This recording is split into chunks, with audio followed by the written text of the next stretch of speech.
নমস্কার সবাইকে। আড্ডা 24/7 WBCS টপার চ্যানেলে আপনাদের সবাইকে স্বাগত। আজ ফেব্রুয়ারি 27, 2026। আজকের দিন আমরা একটা ঐতিহাসিক দিনের সাক্ষী হয়ে থাকলাম। কিভাবে? আজকের দিন থেকেই বদলে যাচ্ছে জিডিপি মানে গ্রস ডোমেস্টিক প্রোডাক্ট এবং আইআইপি মানে ইন্ডেক্স ফর ইন্ডাস্ট্রিয়াল প্রোডাকশনের ক্যালকুলেশন করার বেস ইয়ারটা। আসুন দেখে নিই এই ছোট্ট প্রতিবেদনটার মাধ্যমে, যেখান থেকে আপনারা এই দুটো টপিকের অনেক কিছু ইম্পর্টেন্ট ইনফরমেশন পেয়ে যাবেন, যেটা আসতে পারে আপনাদের পরীক্ষাতে। তো চলুন একটা করে সবকটা পয়েন্টসকে জেনে নিই। আজকের ডেট ফেব্রুয়ারি 27, 2026। বেস ইয়ার চেঞ্জ হচ্ছে জিডিপি এবং ইন্ডেক্স ফর ইন্ডাস্ট্রিয়াল প্রোডাকশনের। এবার আসি, index for industrial production basically কি বোঝায়।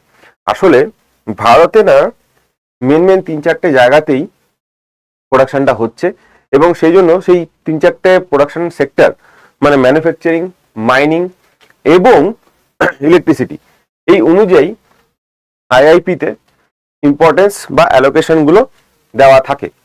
ওর 8খানা ইন্ডাস্ট্রিতে বেসিক্যালি আইআইপি কাজ করে, এবং এর বেস ইয়ার ছিল এখনো অবধি 2011-12। সেটা চেঞ্জ হতে চলেছে 2022-23 অর্থবর্ষ। জিডিপির ক্ষেত্রেও সেম।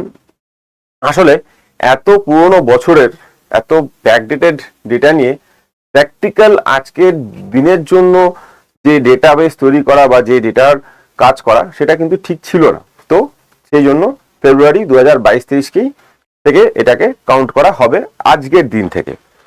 আর কি হচ্ছে, আর অবভিয়াসলি জিডিপি ক্যালকুলেশনের বেস ইয়ারটাও চেঞ্জ হচ্ছে, এবং সেটাও আসছে কবে থেকে না, আজকে থেকে। এটাও চলছিল 2011-12 থেকেই চলছিল বেস ইয়ারটা। এবার আপনাদের মনে হতে পারে যে মাঝখানে তো অনেকগুলো বছর ছিল, 11-12 পরে কেন এতগুলো বছরকে বাদ দেওয়া হলো। 11-12 থেকে যদি ভাবতে শুরু করি, 16-17, 17-18, 19-20 বা 20-21 বা 21-22, এগুলো নয় কেন? একটা অর্থবর্ষ নিলে 3-4 বছর তো এমনি চলেই যাবে, তাহলে এতগুলো মাঝখানে গ্যাপ হলো কেন? ওয়েল, 2017-18 এই সময় হয়েছিল হচ্ছে ভারতের বিরাট বড় একটা অর্থনৈতিক চেঞ্জ। সেটা হচ্ছে জিএসটি মানে goods and services tax implement হয়েছিল। আমরা সবাই জানি goods and services tax implement হওয়ার ফলে আসলে অনেকগুলো ট্যাক্স বারবার করে আসা বা অ্যাপ্লাই হওয়া বা মাল্টিপল স্টেজেস অফ প্রোডাকশনের মধ্যে ট্যাক্স অ্যাপ্লাই হয়ে যাওয়া, এটা থেকে রেহাই পাই আমরা।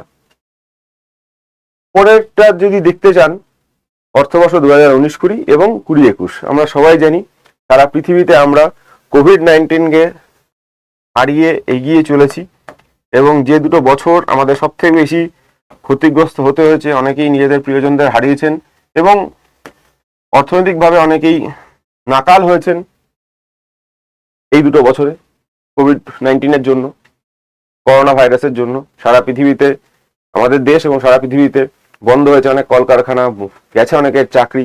তাই এই দুটো বছরকে বেস করে ইকোনমিকে হিসাব করাটা একেবারেই ঠিক হতো না। 2021-22 অ্যাকচুয়ালি দুটো back to back economic down যাওয়ার পর, দুটো ব্যাক টু ব্যাক দুটো ফাইন্যান্সিয়াল ইয়ারে ইকোনমি ডাউন যাওয়ার পরে এই সময়টা খুব পিক গেছিল, খুবই আপরাইজ হয়েছিল। কিন্তু সেটা অ্যাকচুয়ালি আপরাইজ হয়েছিল এই দুটো বছরের থেকে তুলনায় অনেক বেশি, কারণ তখন ইকোনমি রিভাইভ করছে। তাই সেটাকেও ন্যাচারাল বলে একটা বেস হিসেবে ধরাটা কখনোই উচিত বুদ্ধি নয়। তাই জন্য নেওয়া হলো কোন বছরটাকে, ফেব্রুয়ারি 2022-23কে গ্রহণ করা হলো বেস ইয়ার হিসেবে। বেস ইয়ার হিসেবে একটা স্টেবল বছরকে রাখাটাই সবসময় কাম্য।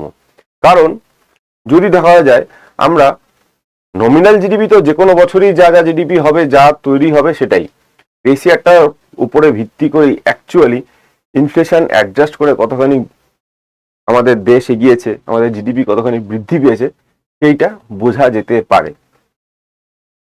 চলে আসি, আমাদের আরো কয়েকটা জিনিস ইম্পর্টেন্ট বোঝার আছে। আমরা ভারতবর্ষে যে জিডিপির জন্য যে ক্যালকুলেশনগুলো করি, সেটা কিন্তু করি আমরা system of national accounts 2008 base করে, যেটা কিনা সর্ব জায়গায় মানে একদম গ্লোবালি অ্যাকসেপ্টেড একটা স্ট্যান্ডার্ড। এবার ইউনাইটেড নেশনসের স্ট্যাটিস্টিক্যাল ডিভিশন কি করছে, তারা এসএনএ 2008 থেকে 2025-এর দিকে ট্রান্সফরমেশন করছে ধীরে ধীরে। ভারতের এই যে বেস ইয়ার চেঞ্জ, এটা কিন্তু সম্পূর্ণভাবে এই এসএনএ 2025 হওয়ার জন্য পুরোপুরিভাবে অ্যালাইনড রয়েছে with all economic factors and everything. আমাদের অ্যালাইনমেন্টটা একদমই ঠিক আছে, কোনো অসুবিধা নেই। এবার আসি, এই যে চেঞ্জটা হবে এর মধ্যে কি কি চেঞ্জেস রয়েছে বা কি কি করতে চাইছে গভর্নমেন্ট, ছোট্ট করে বুঝিয়ে দিই। জিডিপি তো তিনখানা ভাবে আমরা বের করতে পারি, আমরা সবাই জানি, প্রোডাকশন মেথড, ইনকাম মেথড এবং এক্সপেন্ডিচার মেথড। যদি এক্সপেন্ডিচার মেথডটাই ভাবা হয়, আমরা ফর্মুলাটাও জানি, C plus I plus G plus X minus M.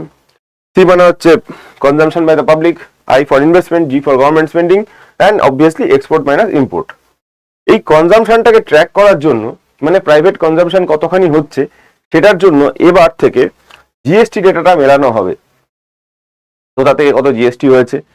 ই বাহন, এটা এমন একটা পোর্টাল যেটার মাধ্যমে গাড়ির রেজিস্ট্রেশন এবং সমস্ত ডিটেলস গুলো চেক করা যায়, ওনারশিপ ট্রান্সফার ও সবকিছু এভরিথিং চেক করা যায়।